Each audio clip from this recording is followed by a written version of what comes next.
Muy buenas tardes. Gracias por estar con nosotros una vez más en esta programación en español del Canal 17. Les saluda Pedro Corso, periodista de Radio Martí. Antes que todo, felicidades por este año nuevo. Nuestro programa de hoy va a dedicarse a hacer un viaje retrospectivo a toda América Latina, o a su mayor parte, para analizar y recordar los acontecimientos más importantes que tuvieron lugar en el hemisferio latinoamericano. Y cuando digo hemisferio no lo hago en términos geográficos, sino en términos políticos. Para abordar un tema tan importante he invitado a dos viejos amigos de esta casa, al periodista argentino José Venegas y al periodista venezolano Alexis Ortiz, que yo creo que ustedes en muchas ocasiones se aburren de ver tanto a Alexis en este programa del Canal 17, pero bueno, tenemos que compartirlo. Gracias a ustedes por estar acá. Gracias. Gracias. Vamos a viajar a América Latina. Vamos a empezar por el Cono Sur. Después, un poquito más arriba, nos comenta Alexis Ortiz. ¿Cuáles fueron los asuntos que para ti en América Latina tuvieron más repercusión en el año 2013? Bueno, yo creo que en lo que se refiere específicamente al sur de América Latina, me parece que la crisis económica caracteriza de alguna manera los cambios políticos, ¿no? Es como el final de un proceso que se inicia con el socialismo del siglo XXI, con grandes beneficios en cuanto a mercados internacionales, una situación casi rentística de todos los gobiernos del sur, y grandes ingresos que permitieron ampliar el proyecto populista, y con eso lograr un efecto político, ¿no? Una hegemonía política en general. Estamos hablando de los países en problemas, dividida en dos. Hablando, ¿no?, específicamente de Argentina y Brasil, digamos así. Argentina, Brasil, Bolivia, ¿no? Y que en cuanto a esto, ya las cosas no están exactamente de la misma manera. Ahí hay un viraje, digamos, en las condiciones, y por lo tanto es donde se tensa ese proyecto político y encuentra su límite, ¿no? Porque el límite verdadero que tiene no es político, no son las oposiciones, no son las instituciones, el límite es económico. Entonces, el desafío ahora es cómo convertir, para los que creemos en la libertad, ¿no es cierto?, cómo convertir esa crisis económica en instituciones políticas que den respuesta al origen del problema, que es esa falta de límites en lo político, ¿no? Alex, en ese Cono Sur está Chile. Sin embargo, a pesar de que Chile tiene un crecimiento económico sólido y continuo, no tiene esa situación de regímenes populistas o anexados al socialismo del siglo XXI que nos describía José. Sí, la situación de Chile es sumamente interesante porque Chile viene bien, tanto los gobiernos de la llamada concertación, o sea, de la alianza entre los socialistas y los demócratas cristianos y los radicales, como el gobierno de Sebastián Piñera, hicieron las cosas bien. Mantuvieron al país en un crecimiento, digamos, razonable, mantuvieron los equilibrios económicos, los equilibrios macroeconómicos. El país está en una situación de crecimiento continuo.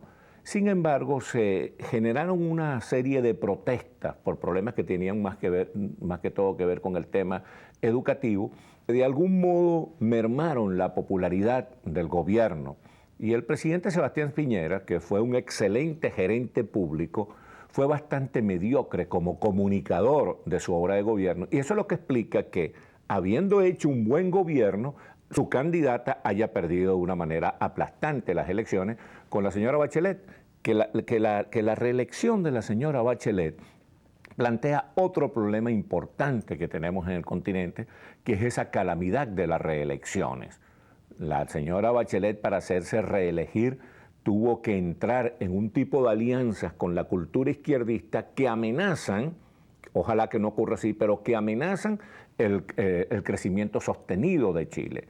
Si ellos se van por el camino de la Asamblea Constituyente, que afortunadamente no van a tener votos en el Congreso para eso, pero si ellos se van por ese camino que quiere esa ultraizquierda que de alguna manera representa a la Barbie roja, esta jovencita Camila Vallejo, que dio una declaración tan descarada que fue a Cuba y dijo que cualquier cosa que dijera Fidel Castro era una hoja de ruta para ellos. Es una cosa increíble que una persona joven todavía tenga un pensamiento del siglo XIX. Exactamente, y que ese pensamiento está enquistado allí en el aparato en la alianza de gobierno de la señora Bachelet, y eso podría producir un problema muy grande, que es que la democracia cristiana se vea obligada a marcar distancia con el resto de los grupos de la concertación. Michelle Bachelet, ¿tú crees que radicalice su gobierno en esta ocasión?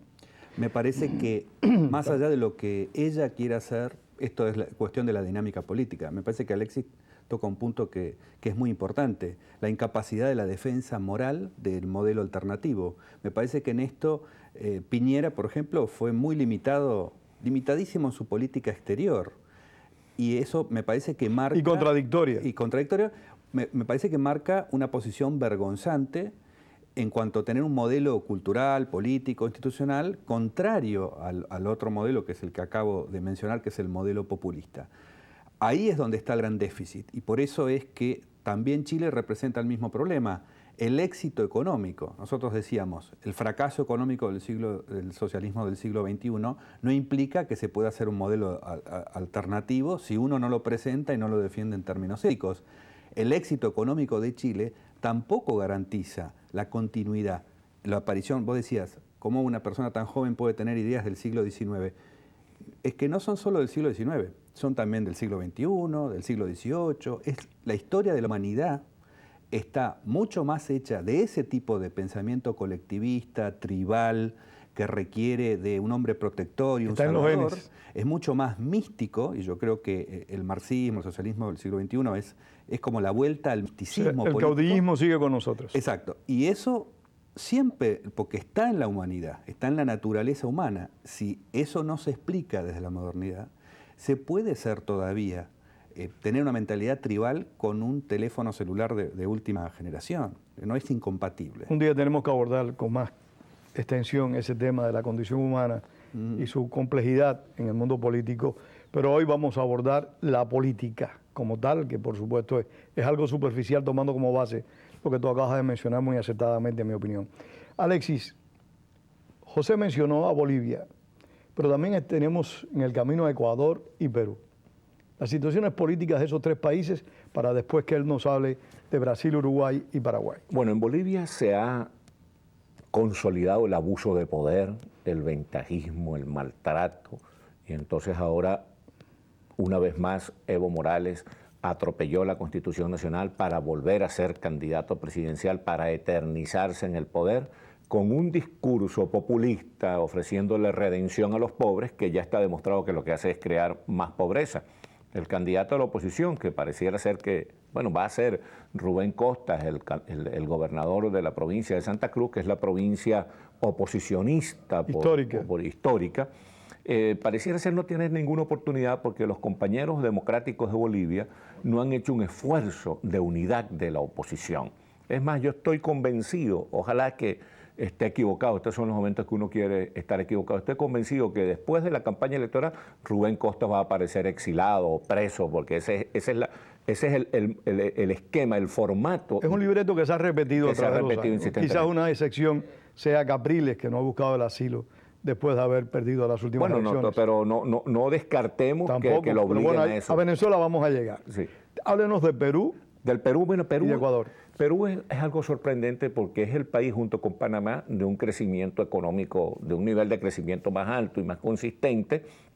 Y yo tengo que reconocer que me equivoqué bastante con el señor. Nos equivocamos con Ollanta. Yo pensé que él se iba a ir por el camino ese del socialismo del siglo XXI, neocomunismo, pero el señor ha sido bastante sensato y no ha sacrificado la línea de crecimiento consistente que viene trayendo el Perú. O sea que Perú es uno de los países que marcha bien.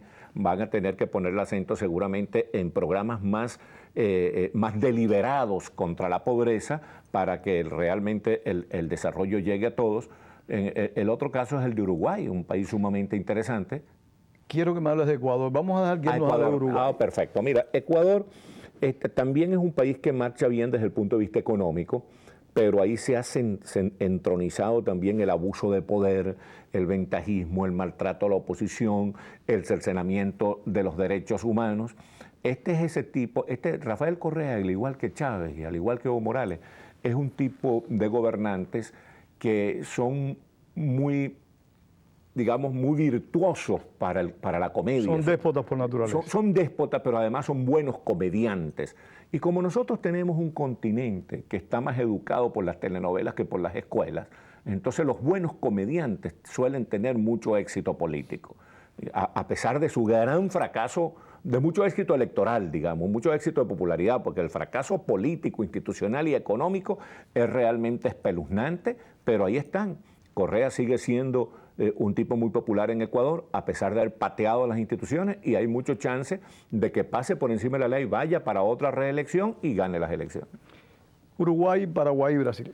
Bueno, Uruguay es un país muy particular, es Uruguay, ¿no? Es una mentalidad, a pesar de que el presidente Mujica podría haber representado también un vuelco hacia lo que es el socialismo del siglo XXI, Uruguay es un país que vive a su ritmo, con políticos que son muy serios, y esto es lo que yo creo que cambia las condiciones, no la particular personalidad del presidente Mujica, sino el sistema político uruguayo, que creo que es más virtuoso en ese sentido, ¿no?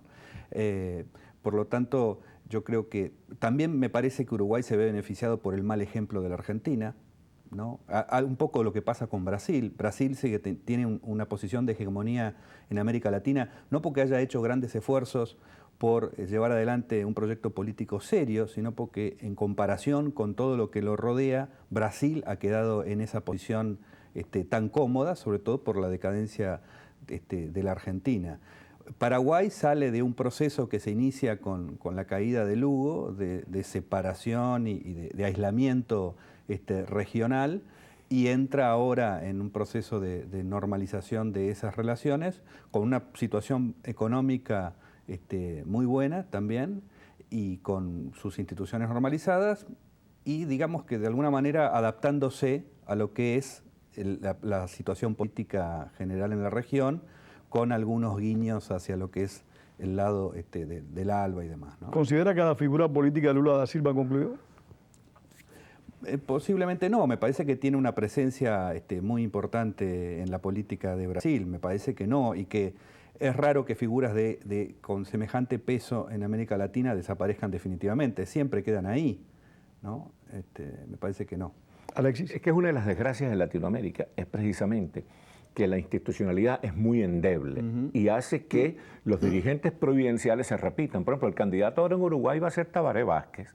Que ya fue presidente. El presidente Lacalle, el expresidente Lacalle, un hombre brillante, que yo le tengo mucha admiración, es ahora senador. Álvaro Uribe va a ser senador en Colombia. Es decir, que hay como una repetición viciosa de las mismas caras, los mismos dirigentes, lesionando un principio que es vital para el funcionamiento de la democracia. De la reelección. Pero haría la diferencia en Uruguay en que hay varias figuras en los distintos partidos, ¿no? En otros países hay figuras que son como excluyentes. No, pero lo que te quiero decir es que... sí, es personalizado. En una oportunidad yo entrevisté aquí en Miami, en medio de una rueda de prensa, al expresidente del gobierno español, José María Aznar. Y le dije, ¿es verdad que usted está pensando en regresar a la política? Y le dice, no, ya mi ciclo se cerró. ¿Fíjate? La política, la alternabilidad... No hay político latinoamericano que diga eso. Exactamente. La alternabilidad es importantísima para la democracia. El hecho de que Uribe vaya a ser senador, el hecho de que Lacalle sea senador, el hecho de que la señora Bachelet sea presidenta de nuevo, que el presidente Fernández haya puesto a su mujer de vicepresidenta. Esas son las cosas que demuestran. El caso de Aznar, Alexis, disculpa, es único. Porque hay que recordar a Felipe González que si hubiera podido estaría gobernando todavía en España. Pero cuando cerró su ciclo de gobierno, más nunca se le ocurrió. 12 años, ¿qué más va a gobernar? No tuvo más de 12. Pero lo que te quiero decir es que en las condiciones en que él estaba, él ha podido volver a ser candidato socialista, seguramente hubiera ganado la candidatura y hubiera ganado las elecciones, o hubiera tenido chance de ganar las elecciones. Mira, hay un caso que demuestra cuando un líder cree en las instituciones. Esto me lo contó el presidente Carlos Andrés Pérez a mí, cuando yo estaba escribiendo el libro sobre la biografía de Carlos Andrés Pérez.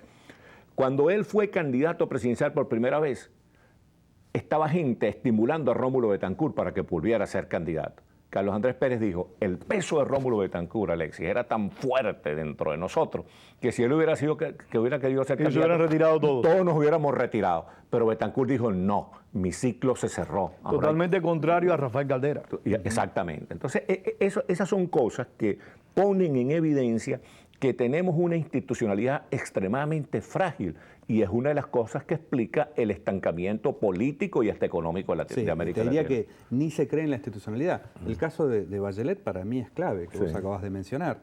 El primer gobierno de Bachelet realmente fue impecable. Ahora tenemos dudas. ¿Bachelet cambió? No, Bachelet no cambió. Lo que cambió es la situación institucional, el compromiso de Chile con las instituciones a partir de esa crisis que genera por las protestas, donde hay una buena parte de la población chilena que empieza a dudar de sus instituciones económicas, ¿no? Entonces Bachelet pasa a cambiar. Colombia, Alexis. Colombia, Colombia es un país muy interesante porque en medio de una guerra es un país que va muy bien. Es un país que uno lo junto con Panamá, Perú, Chile, no recuerdo, a México. Colombia es uno de los países que va mejor desde el punto de vista económico en América Latina. Es un país realmente de una cultura institucional bastante interesante, bastante consistente, que ha permitido resistir esa guerra tan cruenta, más una guerra en la cual se entrometió algo tan disgregador, tan corrosivo como el narcotráfico. Allí vienen unas elecciones en las cuales lo más seguro es que, te vienen unas elecciones muy interesantes, porque el fiel de la balanza de esas elecciones van a ser la FARC, la narcoguerrilla de la FARC. Paradójicamente. Paradójicamente, porque en la medida en que la narcoguerrilla de la FARC le haga concesiones a Santos, ¿verdad? Que creen la posibilidad sensación, de Santos se incrementa. Exacto, que creen la sensación de que va a haber paz en Colombia, las posibilidades de Santos se incrementan. Pero además la guerrilla rechaza más a Uribe que a Santos, o sea que me imagino que terminarán haciendo ese juego. Sobre todo eso va a ser la asesoría cubana en esa dirección. O sea que lo que viene en Colombia es algo que hay que ver con muchísima atención. El tiempo corre, Centroamérica.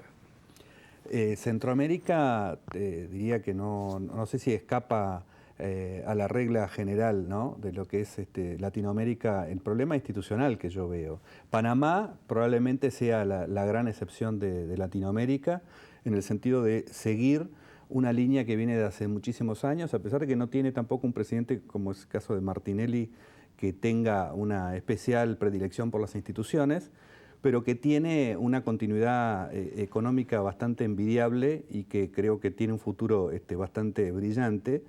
Por ejemplo, una de las cosas importantes que tiene Panamá es su sistema impositivo. El presidente Martinelli intentó tocarlo y no pudo hacerlo, ¿no?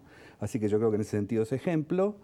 México, por supuesto, creo que es la gran economía de América Latina y que también, si resuelve sus problemas que tiene serios en cuanto al narcotráfico, violencia, creo que también tiene un futuro brillante, ¿no? Alexis, parece que Peña Nieto está tomando decisiones realmente que van a la raíz de los problemas mexicanos, como esta reforma petrolera que acaba de hacer. Lo que pasa es que, fíjate tú, en México está ocurriendo algo que es deseable para nuestros países, que es el esfuerzo estratégico bipartidista. No es que Peña Nieto está tomando las decisiones, es que el PRI pero es el que está dando la cara, claro, hay que reconocerlo, porque el PAN PAN no tuvo el poder para poderlo hacer, pero tampoco impulsó públicamente siempre esa gestión. El PRI no actuó con el PAN como el PAN está actuando con el PRI. El PAN está jugando más al destino de México, está siendo más responsable desde el punto de vista histórico y está apoyando unas decisiones, está apoyando unas reformas que son vitales para el relanzamiento de México. Ahora, México va muy bien a pesar del narcotráfico y la violencia. México pronto, en 10, 12 años, va a superar a Brasil como la economía más importante de Latinoamérica. Y eso es muy bueno para nosotros, porque Latinoamérica tiene 3 países líderes, que son Brasil, Argentina y México. Argentina es un desastre, ya hablará José de eso, porque el peronismo es un cáncer que hay en Argentina. Brasil es un país con mucha vocación imperialista y que tiene la vista puesta en el gran Brasil, con Rusia, con la India, el BRIC, ese tipo de cosas. Realmente, a la hora de la verdad, ahora a las chiquitas no le interesa Latinoamérica. Pero el otro líder es México.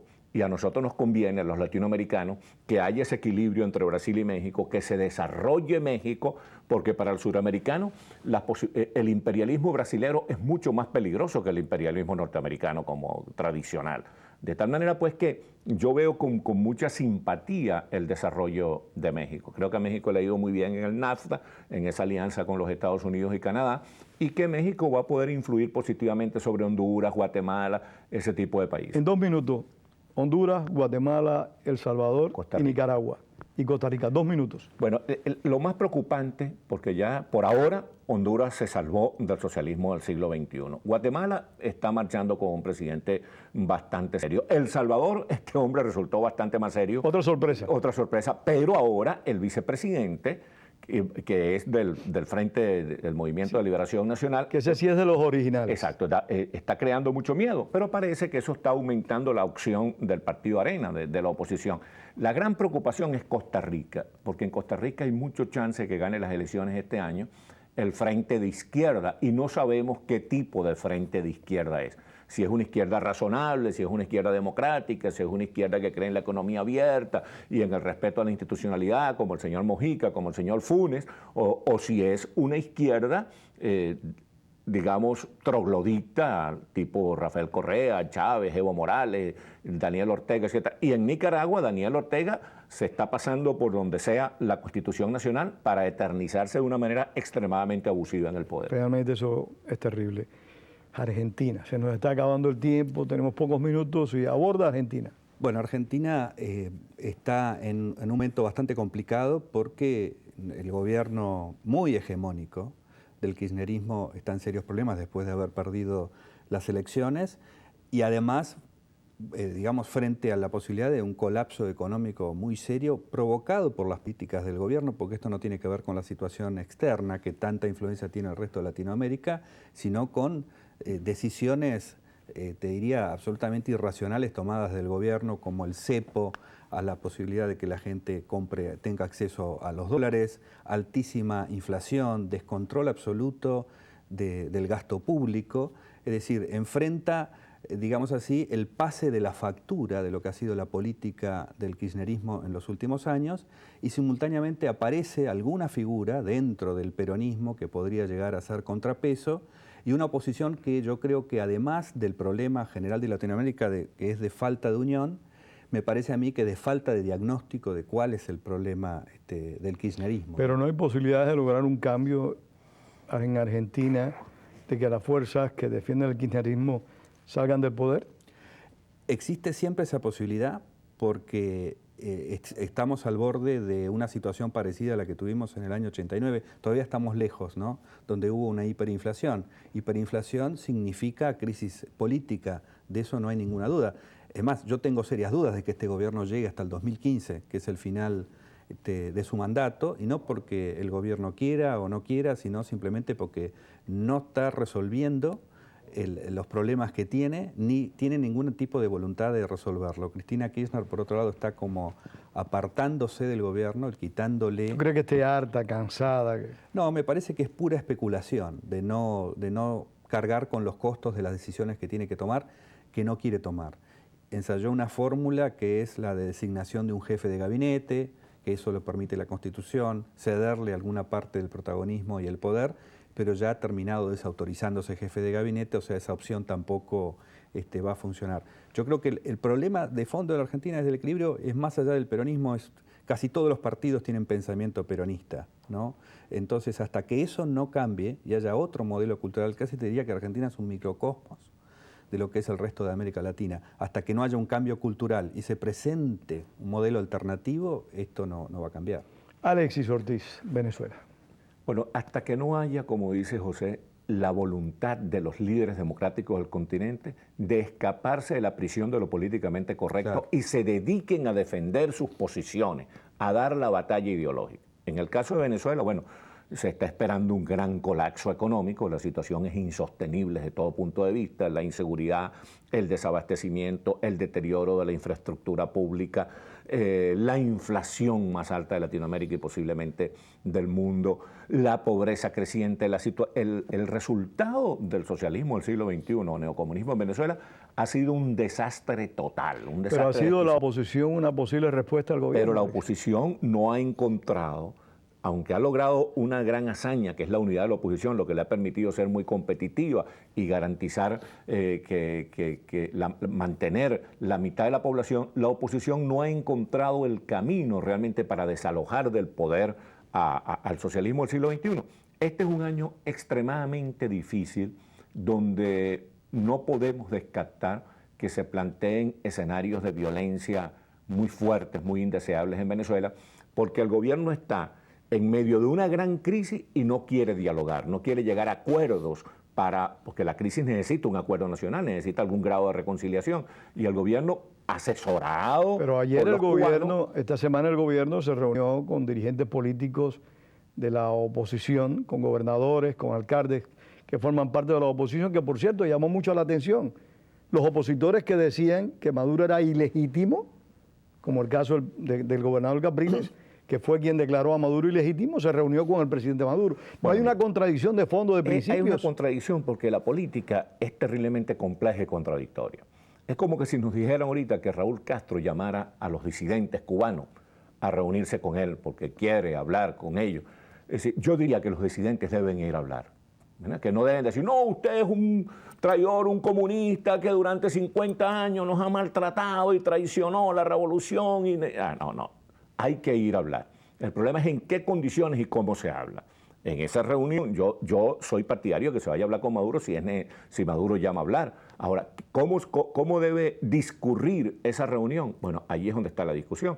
Hubo gente como Antonio Ledesma, el alcalde de Caracas, como el alcalde de Baruta, Gerardo Blay, como el alcalde de San Cristóbal, que tuvieron una posición digna, respetuosa, pero contundente, y hubo toda una manada de alcaldes que fueron allí como pedigüeños, una cuestión realmente horrible, que uno se sentía mucha vergüenza, se sentía muy abochornado por cómo estaban actuando, sobre todo la alcaldesa de Maracaibo. Alexis, 30 segundos, está dividida la oposición venezolana, algunos analistas lo plantean.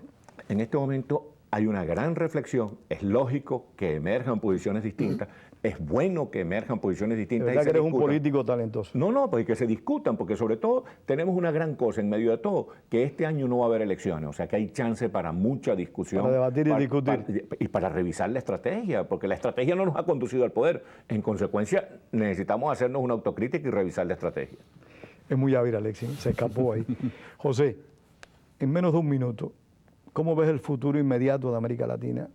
¿Consideras que va a seguir siendo malo, que no hay posibilidades este año 2014 de salir del hueco en el que nos encontramos en términos generales? El 2014 es un plazo muy corto, pero me parece a mí que todo depende de si esta mesa, que para mí está servida la mesa de la discusión de fondo, con ese proyecto de socialismo del siglo XXI, con el ya eterno estatismo de América Latina, con esa cosa del Salvador, el paternalismo que es calamitoso. Me parece que el socialismo del siglo XXI es el castigo, que yo no tengo creencias religiosas, pero pareciera que la providencia hubiera puesto el castigo de traerle la sobredosis de latinoamericanismo con el socialismo del siglo XXI.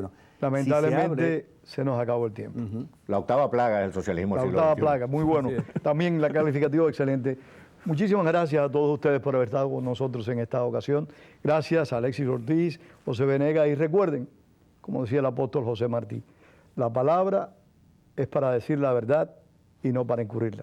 Tengan todos muy buenas tardes.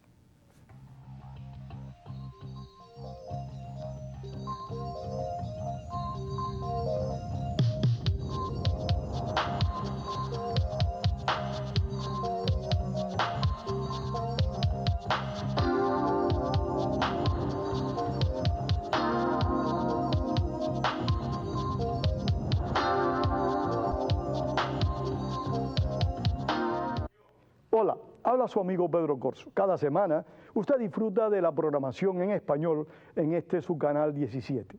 Esto no sería posible si no es por la ayuda financiera que usted le da a este canal 17. Envíe a este canal hoy P.O. Box 12500 Miami, Florida 33101. También se puede hacer en nuestro sitio web en wlrn.org. Muchísimas gracias.